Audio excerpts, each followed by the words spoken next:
Pemirsa, kembali lagi di channel Menggagas bersama saya Ariel. Di kesempatan kali ini kita akan membahas terkait dengan kecurangan terstruktur, sistematis, dan masif. Kita akan mengkajinya apa itu kecurangan terstruktur, sistematis, masif yang sempat disebutkan dalam film yang sedang booming di hari-hari ini, yaitu Dirty Food. Simak videonya sampai tuntas agar tidak salah dalam mengambil kesimpulan. Jangan lupa like, comment, and subscribe.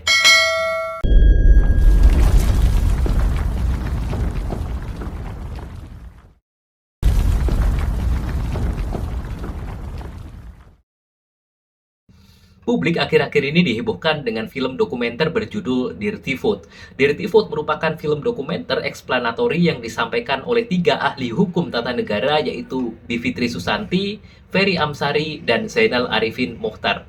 Dalam film tersebut, ketiganya mengungkap penggunaan instrumen kekuasaan yang diduga digunakan untuk tujuan memenangi pemilu 2024, khususnya Pilpres, dan dinilai merusak tatanan demokrasi di Indonesia. Dalam film tersebut sempat disebutkan istilah kecurangan terstruktur, sistematis, masif atau TSM dalam pemilu-pemilu yang dilangsungkan di Indonesia. Terlepas dari pro maupun kontra terhadap film tersebut, menarik bagi kita untuk mengetahui apa itu kecurangan terstruktur, sistematis, masif atau TSM yang dimention dalam film tersebut. Simak videonya sampai tuntas agar tidak salah dalam mengambil kesimpulan. Jangan lupa like, comment, and subscribe.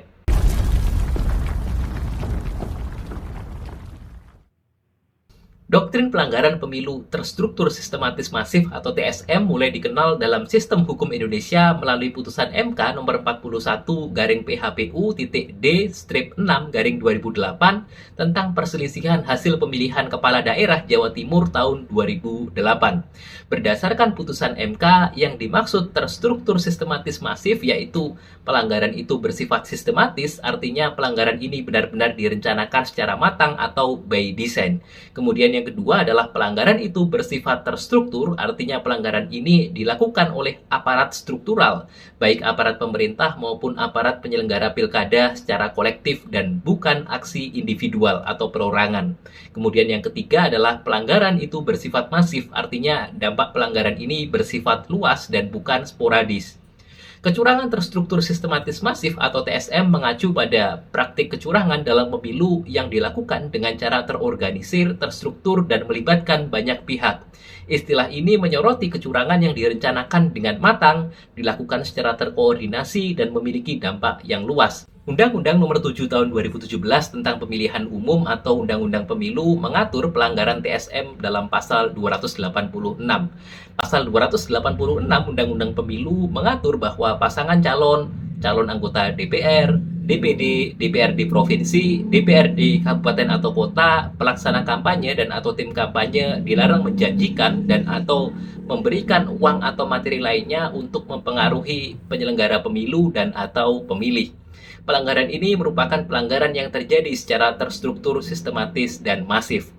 Menurut pasal 135A ayat 1 Undang-Undang Nomor 1 Tahun 2015 tentang Pemilihan Kepala Daerah sebagaimana diubah terakhir dengan Undang-Undang Nomor 6 Tahun 2020, pelanggaran administrasi pemilihan berupa tindakan menjanjikan dan atau memberikan uang atau materi lainnya untuk mempengaruhi pemilih merupakan pelanggaran yang dilakukan secara terstruktur, sistematis, dan masif. Konsepsi ketentuan pasal 135A ayat 1 Undang-Undang Pemilihan Kepala Daerah kemudian dikonkretkan ke dalam bentuk peraturan Badan Pengawasan Pemilihan Umum atau Bawaslu nomor 9 tahun 2020 tentang tata cara penanganan pelanggaran administrasi pemilihan gubernur dan wakil gubernur, bupati dan wakil bupati, serta wali kota dan wakil wali kota yang terjadi secara terstruktur, sistematis, dan masif atau perbawaslu TSM.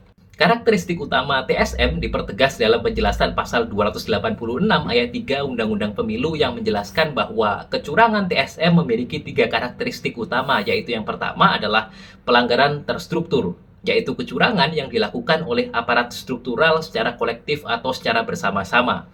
Kemudian yang kedua, pelanggaran sistematis, yaitu pelanggaran yang direncanakan secara matang, tersusun, dan bahkan sangat rapi. Dan yang ketiga adalah pelanggaran yang masif, yaitu dampak pelanggaran yang sangat luas pengaruhnya terhadap hasil pemilihan. Lalu, apa akibat hukum atau sanksi dari adanya pelanggaran terstruktur, sistematis, dan masif? Berdasarkan rekomendasi Bawaslu, pelanggaran TSM dapat dikenai sanksi administratif berupa pembatalan sebagai calon.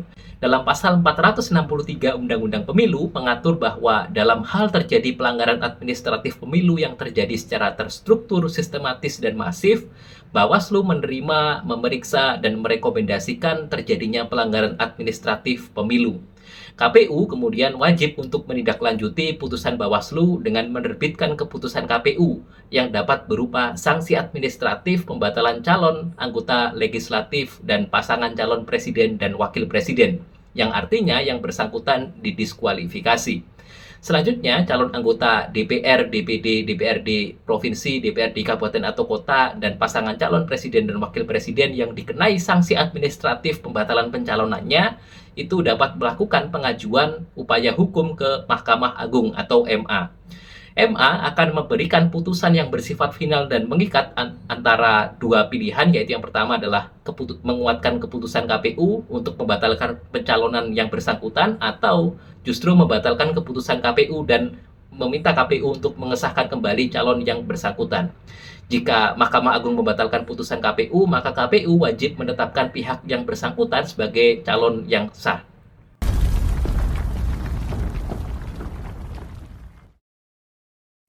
Pemirsa, terima kasih sudah menyimak videonya sampai tuntas. Jangan lupa like, comment, and subscribe dengan menggagas kita semakin cerdas. See you!